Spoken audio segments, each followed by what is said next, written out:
भगवत गीता के नाम कुछ पल हर सुबह शाम चैनल में यह अनाम आवाज एक बार फिर आप सबों का स्वागत और अभिनंदन करती है। साथियों, आज आप सबों के बीच प्रस्तुत है भगवत गीता छठे अध्याय का 7वां श्लोक। जितात्मनः प्रशान्तस्य परमात्मा समाहितः शीतोष्ण सुख दुखेषु तथा मानापमानयोः। इस श्लोक का सरल शाब्दिक अर्थ इस प्रकार है: सर्दी गर्मी और सुख दुख आदि में तथा मान और अपमान में जिसके अंतःकरण की वृत्तियां भली भांति शांत हैं, ऐसे स्वाधीन आत्मा वाले मनुष्य के ज्ञान में सच्चिदानंद परमात्मा सम्यक प्रकार से स्थित हैं, अर्थात उसके ज्ञान में परमात्मा के सिवाय अन्य कुछ है ही नहीं। साथियों, पिछले 2 श्लोकों में हमने देखा था कि योगेश्वर श्री कृष्ण अपने प्रिय सखा तथा शिष्य अर्जुन को प्रेरणा प्रदान करते हुए समझा रहे हैं कि उसे अपनी विषादपूर्ण मानसिक स्थिति को त्याग कर अपने कल्याण के लिए, आत्मोत्थान के लिए पुरुषार्थ करना चाहिए, और यह पुरुषार्थ तो उसे स्वयं ही करना होगा। गुरु आत्मोद्धार, आत्म कल्याण की युक्ति का ज्ञान देते तो हैं, किंतु इस ज्ञान को जीवन में धारण कर अपना कल्याण करने के लिए तो मनुष्य को स्वयं ही पुरुषार्थ करना होता है, तभी तो ज्ञान लाभप्रद हो सकता है। अन्यथा तो ज्ञान कोरा वाचक ज्ञान होकर ही रह जाता है। साथियों, आत्मा शब्द के बहुआयामी अर्थ का प्रयोग करते हुए श्री कृष्ण ने अर्जुन को यह भी समझाया कि जो मनुष्य गुरु से ज्ञान प्राप्त कर उनके द्वारा विहित योग साधना विधि के द्वारा अपनी प्राकृतिक स्वाभाविक प्रवृत्तियों पर नियंत्रण पा लेता है, उसके लिए आत्मा, यहाँ आत्मा को मन के अर्थ में प्रयोग किया गया है, तो उसके लिए आत्मा बंधु कहें या मित्र कहें के समान होती है। उसे आत्मोत्थान, आत्म कल्याण, आत्म उद्धार के मार्ग का अनुसरण करते हुए हमेशा ईश्वर प्राप्ति रूपी परम लक्ष्य की प्राप्ति के लिए प्रेरणा प्रदान कर उसके जीवन को परम शांति से परिपूर्ण बना देती है। इसके विपरीत जब मनुष्य अज्ञानवश प्रकृति के ही अधीन रह जाता है, मन, इंद्रियों और शरीर की स्वाभाविक प्रवृत्तियों के प्रभाव में रहते हुए सांसारिक भोगों के आकर्षण रूपी मृग मरीचिका में ही भटकता रह जाता है, तो वह अध्यात्म के मार्ग से दूर रहता है और उसका पूरा जीवन सांसारिक द्वंद्वों प्रपंचों में उलझे रहकर कष्टमय ही बीत जाता है। इस प्रकार अनियंत्रित मन वाला मनुष्य स्वयं का ही शत्रु होता है, क्योंकि वह तो स्वयं ही अपनी अशांति के कारण उत्पन्न करता रहता है। तो साथियों, आज के श्लोक में योगेश्वर श्री कृष्ण अर्जुन को वर्णन करते हुए समझा रहे हैं कि मनुष्य जब आत्म नियंत्रण, आत्म संयम रूपी पुरुषार्थ के द्वारा अपनी प्राकृतिक प्रवृत्तियों पर विजय प्राप्त कर आत्मजयी बन जाता है, तो उसकी क्या स्थिति होती है, उसके क्या शुभ परिणाम होते हैं।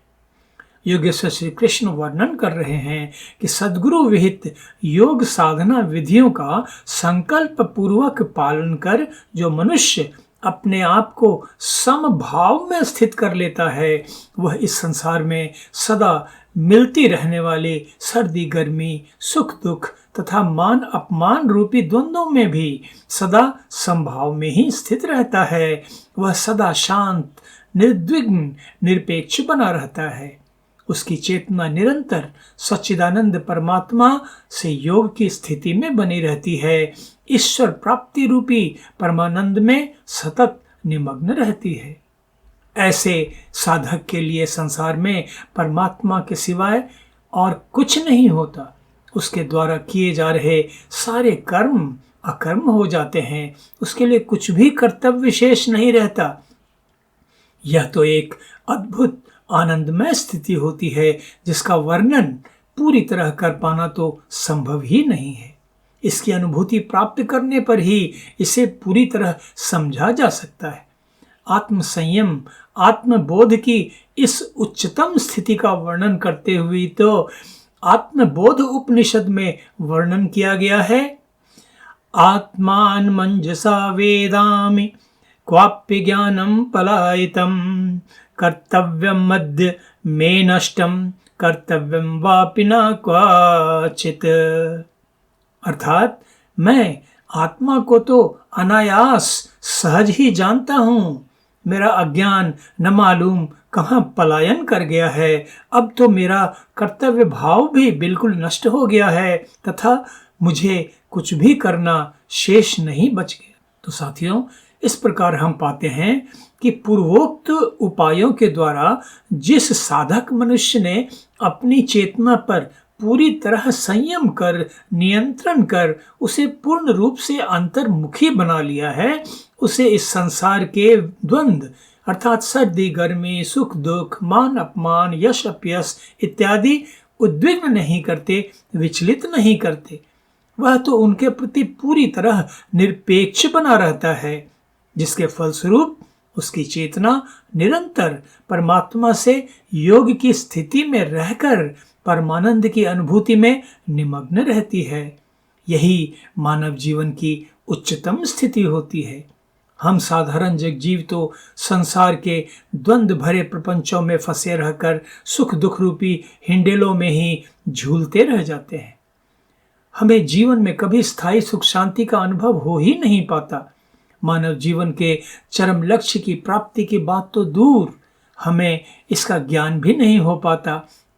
और इससे भी बड़ी विडंबना यह होती है कि मानव जीवन के इस चरम लक्ष्य की बातों का उनके लिए कोई महत्व नहीं होता।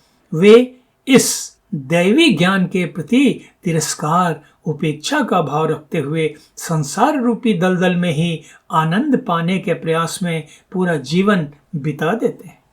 साथियों, संसार के द्वंद्वों से निरपेक्ष आत्म संयमी मनुष्य अपनी आत्मा में छुपे बैठे परमात्मा की प्रत्यक्ष अनुभूति रूपी परमानंद की स्थिति में निमग्न रहता है। आत्मा की शक्ति के मन तथा इंद्रियों से असंग होकर, अंतर्मुखी होकर अपने आप में दृढ़ता पूर्वक स्थित हो जाने से उसे बाहरी संसार के द्वंद्वों, जो साधारण जगजीवों को हमेशा अशांत और उद्विग्न बनाए रखते हैं, उनका आभास भी नहीं होता, क्योंकि इनका ज्ञान तो आत्मा को मन तथा इंद्रियों के माध्यम से ही होता है। और आत्मा के मन तथा इंद्रियों से असंग हो जाने की स्थिति में बाहरी संसार के सुख दुख आदि द्वंद्वों के उत्पन्न होते रहने पर भी आत्मा को उनकी अनुभूति नहीं होती। आत्मा अविचल भाव से परम शांति, परमानंद की स्थिति में स्थापित रहती है, क्योंकि उसे अंतरात्मा में ही स्थित परम चेतन परमात्मा की प्रत्यक्ष अनुभूति प्राप्त होती रहती है। इस दिव्यता भरी अनुभूति का अनुभव योग साधना द्वारा मन तथा इंद्रियों के माध्यम से आत्मा की बहिर्मुखी होती चेतना को प्रयत्न पूर्वक संयमित कर अंतर्मुखी बना लेने पर ही संभव है, अन्यथा नहीं। यही है आत्म संयमी, आत्मजयी होकर मन, इंद्रियों तथा शरीर पर विजय प्राप्त कर लेने का दिव्यता भरा परिणाम। आत्म संयम द्वारा चेतना की इस उच्चतम स्थिति को प्राप्त कर लेने के बाद आत्मा इस दिव्य परमानंद की स्थिति में स्थापित हो जाती है और ईश्वर साक्षात्कार प्राप्त योग साधक मनुष्य इस मृत्युलोक में रहते हुए भी अनासक्त, निष्काम, निरपेक्ष भाव से संसार के सभी कर्म करते हुए भी अकर्म की स्थिति में रहते हुए पारलौकिक दिव्य आनंद की अनुभूति में निमग्न रहता है। मानव जीवन की इससे बड़ी उपलब्धि भला और क्या हो सकती है। तो आज बस इतना ही। भगवद गीता 6 अध्याय के अगले श्लोक के अर्थ तथा व्याख्या के साथ शीघ्र ही फिर आप सबों के बीच उपस्थित होऊंगा। तब तक आप सबों के लिए अशेष मंगल कामनाएं। धन्यवाद। नमस्कार।